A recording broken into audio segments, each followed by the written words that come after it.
Thank you. And I got to come with my wife, Jeanette. And now she will give a 15-minute speech on monetary policy. No, just thank you so much for having me. It's great to be back in Las Vegas. It's great to be here with all of you. It's because I just saw a few of them in the audience. I always tell people, I have more family in Las Vegas than I do in Miami, which is good, because if I win the caucus by like 10 or 15 votes, you'll know why, right? Even though it's much more than that, but I don't want to assume I have all of their votes. You see what I'm saying? But I really want to thank you for coming out to me today. It's exciting to be back here. It's great to be here. Tomorrow night we're going to have a debate. And yeah, they don't score the debates, but I always feel good about them. And it's interesting. Look, there will be differences between the candidates, and we're going to talk about those differences. But I still remain very proud of the field of people we have running. Very strong candidates. The way I view it is we're going to have 9 people on that stage and a few others in the earlier debate. Not a single one of them is a socialist. Not one. We're going to have 9 people on that stage and another 3 or 4 earlier. Not a single one of them is being investigated by the FBI. So I think we're off to a really good start compared to the other side. And I think the American people are ready for a dramatic change, because they know the last 7 years has been a total and epic disaster for our country. I don't pay a lot of attention to polls, but one really caught my mind the other day. Okay? It's a poll of millennials. Millennials are young Americans that are born after the year 2000. There's apparently 3 or 4 here tonight. Thank you very much. You know what the poll said? It said over 50% of them believe the American dream is dead. That should shock us. Actually, it shouldn't, because times are tough and people are hurting. But you know what that means? You know what it means if our youngest Americans, the future of our country, believe that the American dream is dead? It means our identity as a people is at stake. The American dream is what makes us different. Every country in the world has rich people, and we celebrate success in America. We don't demonize people that have been financially successful. We hold them up as an example of what you too can achieve through hard work and perseverance. But the American dream has nothing to do with how much money you make. The American dream is about achieving happiness through hard work and perseverance, about the ability to do the things my parents were able to do. In fact, what my parents were able to do in this very city, not far from where I'm standing here now. They were never rich people. They were never famous. My father was a bartender. He worked banquets at Sam's Town. Do you know Sam's Town? And my mother was a maid at the Imperial Palace. And if you know anything about being a bartender and a maid, you know those are good jobs, but you're not going to get rich at them. Unless you take $20 in tips and gamble it on the right number afterwards and hit, then, you know. But my point is, they were happy. They were successful people because they owned a home in a safe and stable neighborhood. Ultimately, they retired with dignity, and they left all 4 of their children better off than themselves. That is the real American dream, and it makes us different than the rest of the world. Because in most countries on earth, you can only go as far as your parents went. You can't be anything but what they were. Imagine living in a society where your future is decided for you by what your parents did. And you were told no matter how hard you worked, or how long you sacrificed, or how long you were willing to persevere, you could never be anything more than they were. Well, that is how most people that have ever lived have had to live. But this country's been so different. And we are losing that American dream in many respects because of the decisions being made by politicians in Washington, D.C. across the political spectrum. Thank you very much. Did you read? Decisions that make us, for example, globally uncompetitive. The president just signed this unfunny joke of a climate deal. Let me tell you what this deal does. Number one, he says we're going to cut emissions to a certain level, but he won't tell anybody how. Which just tells you we're going to head to more of the big government policies that have already made energy more expensive and life in America more expensive. Here's the most outrageous part of it that should really bother you. You, the American taxpayer, are going to have to come up with more tax money, billions of dollars, to send to other countries to help them comply with the deal. Developing countries. Well, China considers themselves to be a developing country. The American taxpayer is going to send billions of dollars to help China? To help China with its environmental issues or whatever it might be that they want to do with carbon emissions? It's a ridiculous deal. Here's the other part of it. China signed and committed to lowering carbon to a certain level by a certain date. And the newspapers, some of them say, what an incredible and historic deal. Like if China ever keeps any of the deals they sign, right? You know they keep them all. But here's the catch.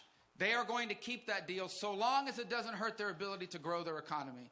Well, guess what? It's going to hurt their ability to grow their economy, which means they're not going to do it. This kind of unilateral disarmament in our economy is reckless, and it is hurting the American dream. You know what's hurting the American dream? Obamacare, a complete and utter disaster. And I'm very proud of something. Everybody running for president as a Republican is against Obamacare. But I'm the only one running that's ever scored a victory against Obamacare. Last year, we were able to defund a bailout fund that was built into Obamacare. A lot of people didn't even know it was in there. And that saved you, the American taxpayer, $2.5 billion that otherwise would have been used to bail out these insurance companies.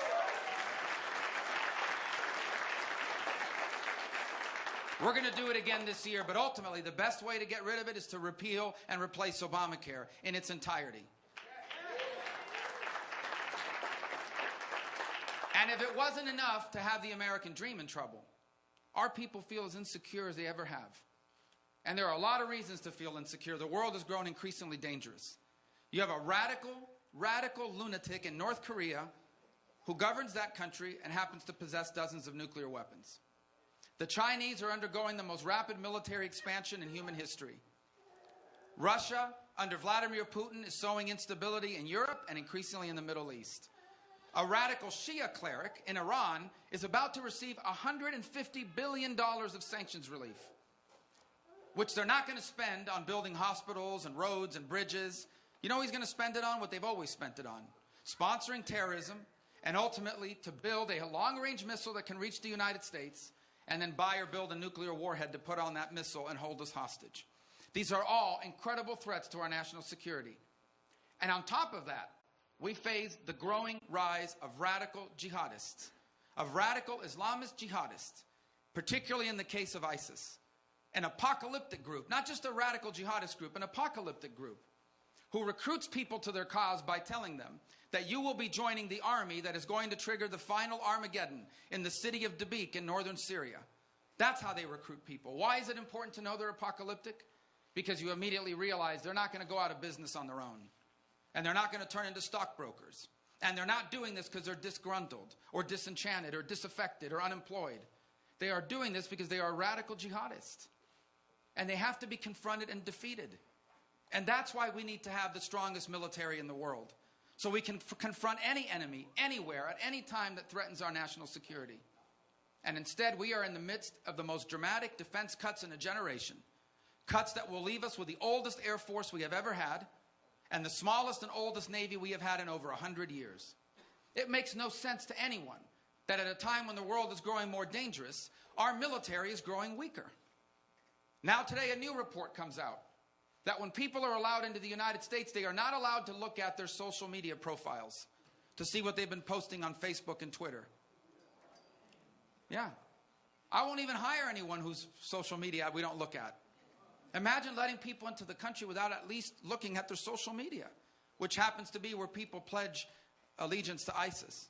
Or the fact that on this very day, today, some guy in Maryland was arrested for having pledged, not just pledged to ISIS, but receiving material support from abroad in an effort to carry out plots here at home.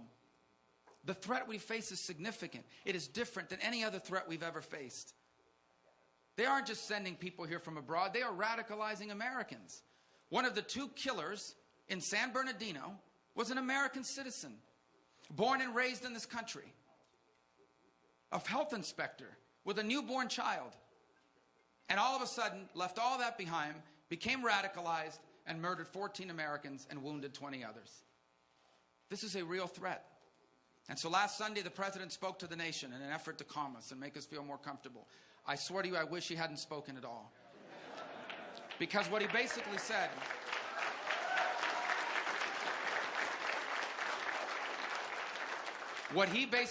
was, I know these things are going on, but I'm not changing anything. Our strategy is working. Of course, he also was the one who said that ISIS was contained one day before the Paris attacks. He's also the one who said ISIS was a JV team back in 2014. Even as I and others were warning, they were not a JV team. They were an offshoot of Al-Qaeda, even better funded and better equipped than Al-Qaeda ever was. So these challenges we face are real to our national security and to our domestic economy. But here's the good news. The good news is it doesn't have to remain this way. We can turn this around. It is true that the road we are on right now, if we stay on this road, if the next 4 years are anything like the last 7 years, it is true. Our children will be the first Americans ever left by their parents worse off than themselves. But it doesn't have to be that way. We can change direction. We can leave our children as the freest and most prosperous Americans that have ever lived. But we have to act now with a sense of purpose and with urgency. When I first got into this race, a lot of the people in Washington, the same people that told me not to run for the Senate in 2009, a lot of the same people came out and said, you know, you need to wait in line. It's not your turn. And I wonder, wait for what? What are we waiting for? We are the single greatest nation in all of human history. And we need leaders that start acting like it. Not leaders that leave us habitually and perpetually humiliated by Vladimir Putin, by Iran, by China, by radical jihadists, but leaders that will once again act like who we are.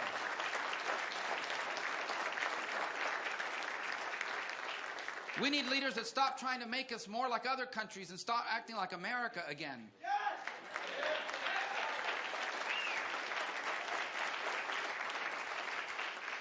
Leaders that believe and know for a fact that free enterprise works. You know why I know free enterprise works?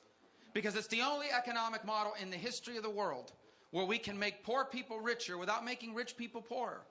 It's the only economic model. It's the only economic model where you start out in life does not determine where you wind up. Where you are judged by your merit and your talent and your work, not where you began. I wish the rest of the world was more like America, not like America be like the rest of the world.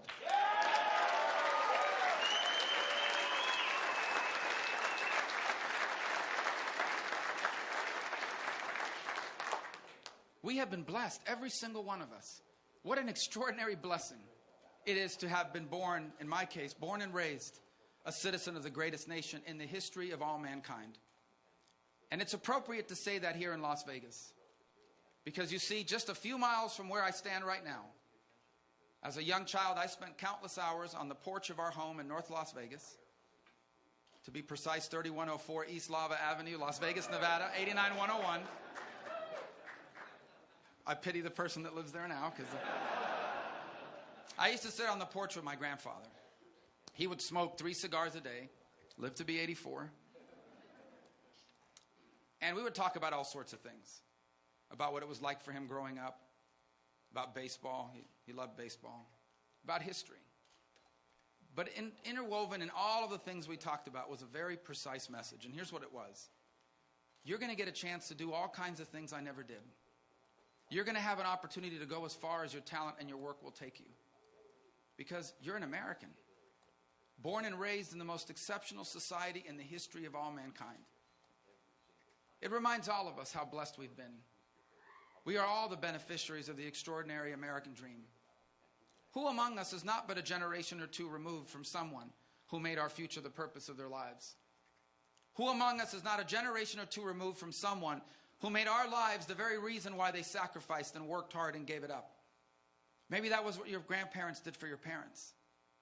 Maybe that's what your parents did for you. Or maybe it's you doing it for your children now. Whether or not we remain a special country will largely be determined by whether we are a country where that is still possible. Whether we are still a country where hard work and perseverance and talent and merit, that is what moves you ahead, not political connections or not what your family did before you. And so in the end, this election is not just a choice between Republicans and Democrats or between names on a ballot. This election is a generational choice about our identity as a nation and as a people. And if we are willing to do what needs to be done in this election, our nation won't just be great, it can be greater than it's ever been. The American dream won't just survive, it'll reach more people. It'll change more lives than ever before. And the 21st century doesn't have to be just as good as the 20th century. It can be better. It can be a new American century. That is fully within our reach. But only if we act now. And that's why I chose to run for president. That's why I ignored the voices in the Republican establishment in 2009 when they told me it wasn't my turn to run for the Senate.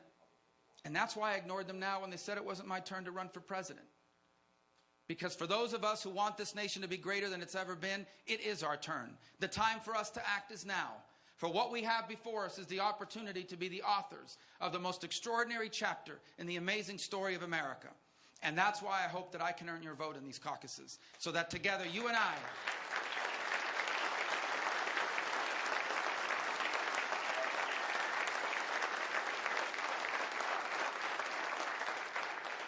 Let me close with this then. It is easy to somehow look at all these challenges and conclude from it that we have somehow been placed with a special burden that no Americans have ever faced. That would not be an accurate assessment of our history as a nation or as a people. I would submit to you that America has never had it easy, because what we have is special. And anything that is special is hard to make and hard to keep. This nation was founded in a special principle. The idea that all men are created equal because their Creator gave them the right to life and to liberty and to the pursuit of happiness, that right didn't come from your king or from your laws, it comes from your Creator. That idea that founded our nation required us to declare independence from the most powerful empire in the world. That was hard. Not long after that, this nation was embroiled in a civil war that almost ended the young country. That was hard.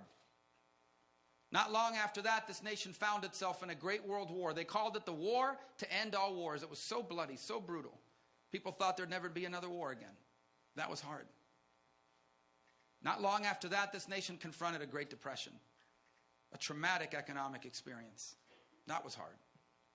Not long after the Great Depression, this nation was in a Second World War, even more brutal than the First World War. Not long after that, this nation immediately found itself in a long and dangerous Cold War that threatened the very existence of life on this planet.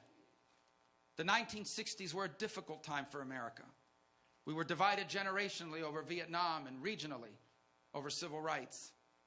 The 70s saw the resignation of a president in scandal, long gas lines, hostages held in Iran, and we could do nothing about it. We have always faced great challenges. Ours has never been the story of a people that had it easy. Ours has always been the story of a people that faced great challenges and in each generation confronted them and solved them. And because of that, ours has always been the story where each generation did what they needed to do and left the next better off than themselves. Now the time has come for us to do our part. Now the time has come for this generation to do its part. Now the time has come for us to come together and do what we must do so that we leave for our children what our parents left for us, the single greatest nation in the history of all mankind. Let's go do it. Thank you very much.